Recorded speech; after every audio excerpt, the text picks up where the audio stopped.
दोस्तों, स्वागत है आपका मेरे YouTube चैनल इंग्लिश बाबू पर। और आज मैं फिर हाजिर हूँ आपके साथ एक नई स्टोरी लेकर।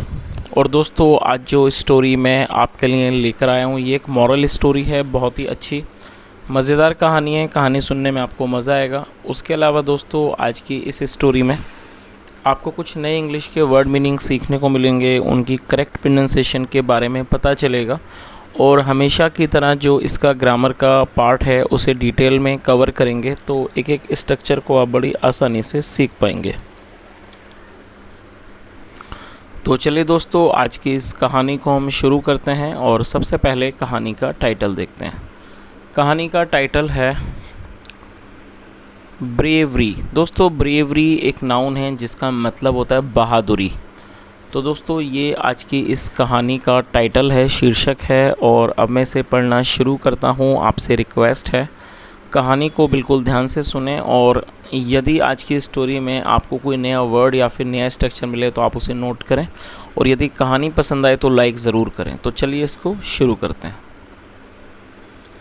Manu was a spirited boy of 10 years when he came to Delhi for the first time। क्या मतलब हुआ?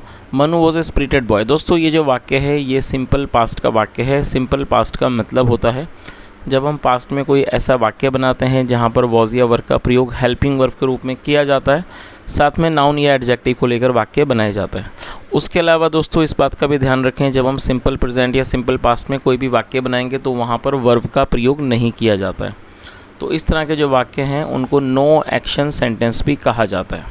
स्पिरिटेड एडजेक्टिव है जिसका मतलब है उत्साही, उत्साहित। Manu was a spirited boy of 10 year, मतलब कि मनु एक 10 साल का उत्साही लड़का था। वैन जब, ही केम वह आया, टू दिल्ली जब वह दिल्ली आया। और दोस्तों, ये जो वाक्य है ये पास्ट इंडेफिनिट का अफर्मेटिव वाक्य है जहाँ पर वर्ब की सेकंड फॉर्म का यूज़ किया जाता है। When he came to Delhi, जब वो दिल्ली आया, फॉर द फर्स्ट टाइम, पहली बार। तो इस पूरी लाइन का क्या अर्थ निकला? Manu was a spirited boy of 10 year when he came to Delhi for the first time. मतलब मनु एक 10 साल का उत्साही लड़का था जब वह पहली बार दिल्ली आया। The crowds at the station stunned him. दोस्तों, ये जो वाक्य है ये पास्ट इंडेफिनिट का ही अफर्मेटिव वाक्य है जहाँ पर सेकंड फॉर्म का यूज़ किया जाता है। स्टन का मतलब होता है किसी को हैरान कर देना, second form stunned. The crowds at the station stunned him, मतलब जो स्टेशन पर भीड़ थी उसने उसे हैरान कर दिया। He was dazed to see so many people busy noisily in so many activities। और दोस्तों, ये जो वाक्य है ये भी सिंपल पास्ट का वाक्य है।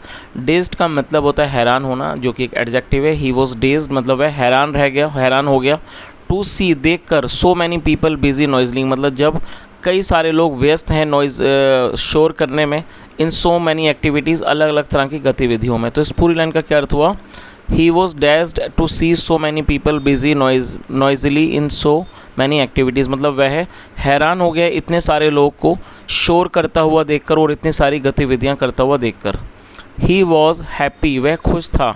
एंड क्यूरियस, और दोस्तों ये जो वाक्य है ये सिंपल पास्ट का ही वाक्य है जहाँ पर दो एडजेक्टिव यूज़ किया गया। हैप्पी मतलब खुश और क्यूरियस एडजेक्टिव है जिसका मतलब होता है उत्सुक। जो अगर कोई भी व्यक्ति किसी चीज़ को जानने के लिए उत्सुक होता है इसको क्यूरियस कहा जाता है। He was happy and curious मतलब वह खुश था, वह खुश और उत्सुक था। He had a rupee in his hand. दोस्तों, ये जो वाक्य है ये सिंपल पास्ट का वाक्य है। सिंपल पास्ट में जब हम कोई वाक्य बनाते हैं तो वहाँ पर हैड का यूज़ हेल्पिंग वर्ब के रूप में किया जाता है। He had a rupee in his hand मतलब उसके हाथ में 1 रुपया था। Manu just walked towards a stall that was selling kachoris. और ये भी पास्ट का फॉर्मेटिव वाक्य, जो मनु था वो एक स्टॉल की तरफ चल कर गया। दैट वॉज सेलिंग कचोरीज जो कि कचौड़ियाँ बेच रहा था। His first act in capital city would be buying a kachori. और जो उसका पहला काम होगा इस कैपिटल में, राजधानी में, वो क्या होगा? वुड बी बाइंग कचौड़ी, वो होगा कचौड़ियाँ खरीदना। चलिए आगे देखिए। Meanwhile his father and mother had moved on with the luggage. दोस्तों, ये जो वाक्य है ये पास्ट परफेक्ट का वाक्य है। पास्ट परफेक्ट का मतलब होता है पास्ट में किसी क्रिया का पूरा होना पाया जाना। आया था, गया था, लिया था, दिया था, चुका था। जैसे मान लो आप वाक्य बनाते हैं, मैं आया था, वह गया था, मैं खाना खा चुका था। इस तरह के वाक्य जहाँ पर पास्ट में किसी क्रिया का पूरा होना पाया जाता है, वहाँ पर हैड के साथ वर्ब की थर्ड फॉर्म का प्रयोग किया जाता है। आप इसके स्ट्रक्चर को नोट कर लें। और मीन वाइल का मतलब होता है इस दौरान। इस दौरान उसके पिता और माँ हैड मूव्ड, वो आगे बढ़ गए थे। मूव्ड ऑन, वो आगे बढ़ गए थे। विद द लगेज, सामान के साथ, सामान लेकर उसके जो माता पिता थे, इस दौरान जो उसके माता पिता थे वो सामान लेकर आगे बढ़ गए थे। मनु लुक्ड अराउंड पजल्ड, जो मनु था वो हैरान होकर इधर उधर उसने देखा। पजल्ड का मतलब हैरान होना। He got scared and began crying. दोस्तों ये जो वाक्य है ये भी पास्ट का अफर्मेटिव वाक्य है, लेकिन यहाँ पर एक छोटी सी इन्फॉर्मेशन मैं आपको देना चाहूँगा। जब आप किसी भी एडजेक्टिव को वर्ब के रूप में प्रयोग करना चाहते हैं तब आपको वहाँ पर एक सपोर्टिंग वर्ब का यूज़ करना होता है। आप इस बात को ध्यान रखें कि जब आप किसी भी एडजेक्टिव को सिंपल प्रेजेंट या सिंपल पास्ट में प्रयोग करेंगे तो आप उसको प्रेजेंट में इज एम आर का यूज़ करके इस्तेमाल कर सकते हैं, पास्ट में वॉज वर्ब का इस्तेमाल करके कर सकते हैं। लेकिन यदि आप इसे वर्ब के रूप में प्रयोग करना चाहते हैं तब आपको एक सपोर्टिंग वर्ब का यूज़ करना होगा। तो जब आप स्केयर्ड को वर्ब के रूप में प्रयोग करेंगे तो गेट का यूज़ करना होगा। गेट स्केयर्ड मतलब डर जाना। और ये पास्ट इंडेफिनिट का अफर्मेटिव वाक्य है तो सेकंड फॉर्म का यूज़ किया गया। गेट की सेकंड फॉर्म होती है गॉट। ही गॉट स्केयर्ड, वह डर गया। एंड बिगिन क्राइंग, बिगिन मतलब शुरू हो जाना, second form begin, and begin crying, और उसने रोना शुरू कर दिया। पीपल गैदर्ड अराउंड हिम, दोस्तों गैदर का मतलब होता है इकट्ठा होना, सेकंड फ्रॉम गैदर्ड, अराउंड मतलब आसपास। पीपल गैदर्ड अराउंड हिम, लोग उसके आसपास जमा हो गए, इकट्ठा हो गए। अ मैन वेयरिंग गोगल्स, मतलब एक आदमी जिसने गोगल्स पहने हुए थे, मतलब चश्मे पहने हुए थे। स्कार्फ अराउंड हिज नेक, और जो स्कार्फ पहना हुआ था अपने गले पर, अपनी गर्दन पर। एंड च्यूइंग पान, और च्यू मतलब चबाना, और जो पान चबा रहा था। ड्रीव नियर मनु, वो मनु के पास आया। एंड आस्ट, और पूछा, सन बेटा, वेयर विल यू गो। दोस्तों ये जो वाक्य है ये फ्यूचर इंडेफिनिट का इंटरोगेटिव वाक्य है। और फ्यूचर इंडेफिनिट का मतलब होता है जब हम फ्यूचर में कोई ऐसा वाक्य बनाते हैं जहां वाक्य की टेल पर गागेगी जैसे शब्द आते हैं, उन्हें फ्यूचर इंडेफिनिट का वाक्य कहा जाता है। और यदि आप इंट्रोगेटिव वर्ड का प्रयोग करना चाहते हैं तो सबसे पहले आपको उसका यूज़ करना होगा। तो यहाँ पर इंट्रोगेटिव वर्ड का प्रयोग किया गया और उसके बाद हेल्पिंग वर्ब, फिर सब्जेक्ट, फिर वर्ब की फर्स्ट फॉर्म। तो उसने क्या पूछा, सन बेटा, वेयर विल यू गो, आप कहाँ जाओगे। मनु सॉफ्ट, दोस्तों सॉब का मतलब होता है सुबकना। जब अब कोई भी रोता है और धीरे धीरे सुबकता है उसे सॉब कहा जाता है। सेकंड सॉफ्ट, मनु सॉफ्ट मतलब जो मनु था वो सुबका। टू माई अंकल, अपने इन गोविंदपुरी, मतलब अपने अंकल के पास गोविंदपुरी में। Hey Govindpuri, that's where I live, मतलब Govindpuri that's where I live, मैं वहाँ रहता हूँ। और दोस्तों ये जो वाक्य है ये प्रेजेंट इंडेफिनिट का वाक्य है जहाँ पर सब्जेक्ट के साथ यदि सब्जेक्ट आई, वी, यू, दे या प्लूरल होता है तो फर्स्ट फॉर्म का यूज़ किया जाता है। तो उसने क्या कहा, Govindpuri, that's where I live, मतलब मैं वहाँ रहता हूँ। ही स्पोक, उसने बोला। एंड ऑफर्ड, और उसने पेशकश की। ऑफ़र का मतलब प्रस्ताव देना, पेशकश करना, और उसने प्रस्ताव दिया। कम, आओ, I will take you to your uncle. दोस्तों ये भी फ्यूचर इंडेफिनिट का वाक्य है, ये फ्यूचर इंडेफिनिट का अफर्मेटिव वाक्य है। और टेक का मतलब आप नोट कर लीजिए, टेक का मतलब ले जाना। तो उसने क्या कहा, कम आओ, I will take you to your uncle, मैं आपको आपके अंकल के पास ले जाऊंगा। Manu happily followed him, happily का मतलब होता है खुशी खुशी, जो कि एक एडवर्ब है। फॉलो मतलब पीछा करना, पीछे जाना। मनु हैप्पीली फॉलोड हिम, जो मनु था वो खुशी खुशी उसके पीछे चला गया, उसके पीछे चल दिया। आगे देखिए,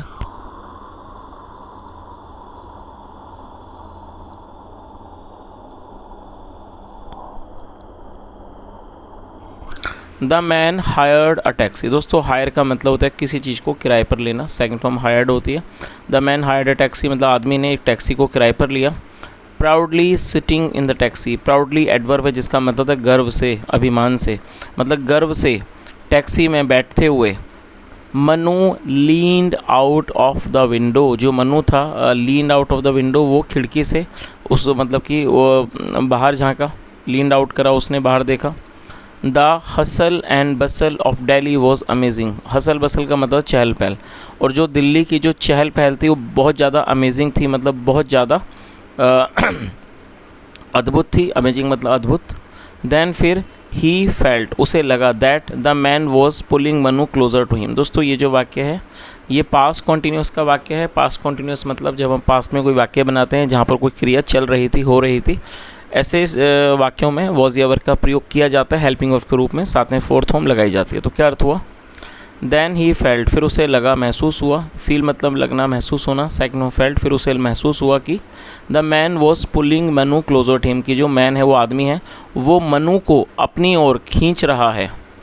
he was holding a knife, उसने एक नाइफ, होल्ड मतलब पकड़ना, नाइफ मतलब चाकू, इन his hand, he was holding a knife in his hand, उसने अपने हाथ में एक चाकू पकड़ा हुआ था। ही सेड, उसने कहा, sit quietly with your head inside, तो उसने क्या कहा कि खामोशी से बैठो, विद योर हेड इनसाइड, अपने सर को अंदर कर कर खामोशी से बैठो, नो नॉइज़, कोई शोर नहीं। आगे देखिए,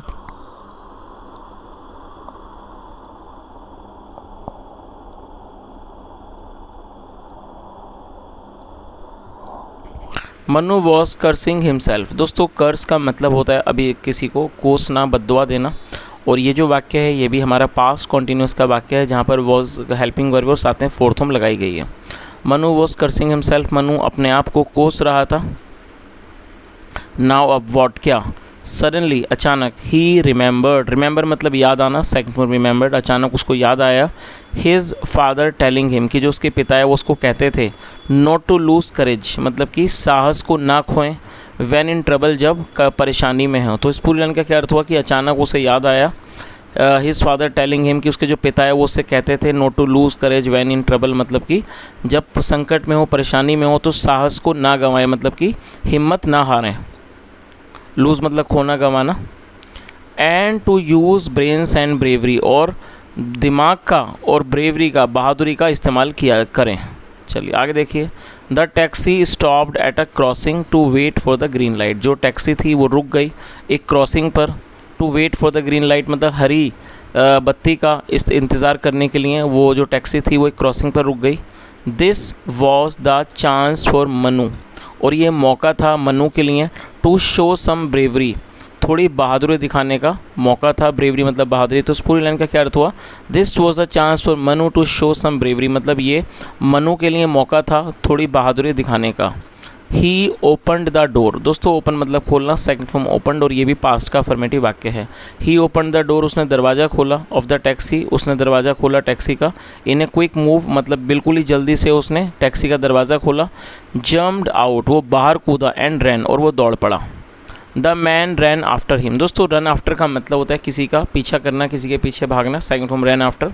the man rain after him, जो आदमी था उसके पीछे भागा। देन फिर ही सो, उसने देखा, the traffic policeman, traffic policeman को देखा उसने। मनु रैन टू हिम, जो मनु था वो उसके पास भाग कर गया, दौड़ कर गया। चलिए आगे देखिए, अंकल अंकल दैट ठग वॉज किडनैपिंग मी, और दोस्तों ये जो वाक्य है ये भी पास्ट कॉन्टीन्यूस का वाक्य है जहाँ पर वॉस के साथ फोर्थ फॉर्म लगाई गई है। अंकल दैट ठग मतलब वो जो ठग है वॉस किडनैपिंग मी, वो मेरा अपहरण कर रहा था। बाय देन तब तक, the kidnapper had also reached there, और दोस्तों यहाँ भी देखिए हैड के साथ थर्ड फॉर्म है तो ये पास्ट परफेक्ट का वाक्य है। बाय देन मतलब तब तक, जो उस समय तक जो किडनैपर था मतलब कि अपहरण करता था, हैड ऑल्सो रीच्ड देयर वह भी वहाँ पहुँच चुका था। The traffic policeman grabbed him, जो ट्रैफिक पुलिसमैन था उसने उसको झपट लिया, मतलब उसको ग्रैब का मतलब होता है कि किसी चीज़ को झटके से या झपट कर पकड़ लेना, जल्दी से पकड़ लेना। पुलिसमैन ने उसको झपट लिया।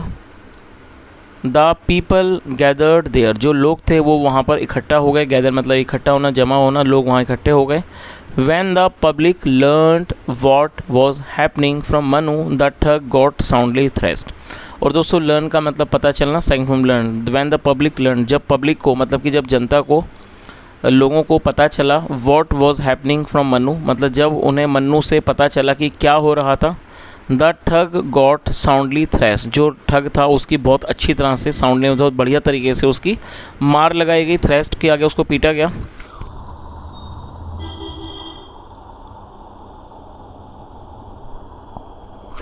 Manu was taken to his maternal uncle's home by the police, दोस्तों ये जो वाक्य है ये पास्ट इंडेफिनिट का पैसिव वॉइस का वाक्य है, और जब हम पास्ट इंडेफिनिट में पैसिव का वाक्य बनाते हैं तो वहाँ पर वॉज या वर्ब का प्रयोग हेल्पिंग वर्ब के रूप में किया जाता है, साथ में थर्ड फॉर्म लगाई जाती है। आप इस स्ट्रक्चर को नोट कर लें। Manu was taken to his maternal uncle's home. दोस्तों देखिए अंकल का मतलब आपको पता है, आमतौर पर हम किसी को भी अंकल कहते हैं, चाचा, मामा, ताऊ, फूफा, कोई भी, लेकिन मैटरनल अंकल उसे कहा जाता है जो हमारी मम्मी की तरफ से होते हैं। मान लीजिए आपके जो मामा होंगे या फिर आपके मौसा होंगे, उनके लिए हमें मैटरनल का यूज़ करना होता है, और यदि वो आपके पिता की तरफ से हैं, मान लीजिए वो आपके चाचा हैं, ताऊ हैं या फिर फूफा हैं, तब आपको पैटर्नल अंकल का यूज़ करना होगा। तो आप इस चीज़ को भी नोट करें, क्योंकि इन चीज़ों की इन्फॉर्मेशन होना भी अच्छी बात है। तो यहाँ पर मैटर्नल का मतलब है या तो वो मामा है या फिर वो मौसा हैं। चलिए फ़िलहाल इसको मामा ही मानते हैं। Manu was taken to his maternal uncle's home, मतलब कि Manu by the police, Manu को पुलिस के द्वारा उसके मामा के घर ले जाया गया। There Manu found his parents, वहाँ मनु को उसके माता पिता मिले। फाउंड मतलब फाइंड मतलब मिलना, सेकंड ऑफ फाउंड। वहाँ मनु को उसके माता पिता मिले। अंकल एंड आंट, अंकल और आंटी मिले। बिटरली क्राइंग, जो फूट फूट कर रो रहे थे। तो इस पूरी लाइन का क्या अर्थ हुआ कि वहाँ पर मन्नू को उसके माता पिता, अंकल और जो आंटी थे वो फूट फूट कर रोते हुए मिले। The sight of Mannu pleased all of them to no end, और जो दृश्य था मन्नू का उसे देखकर उनकी खुशी का कोई ठिकाना ना था।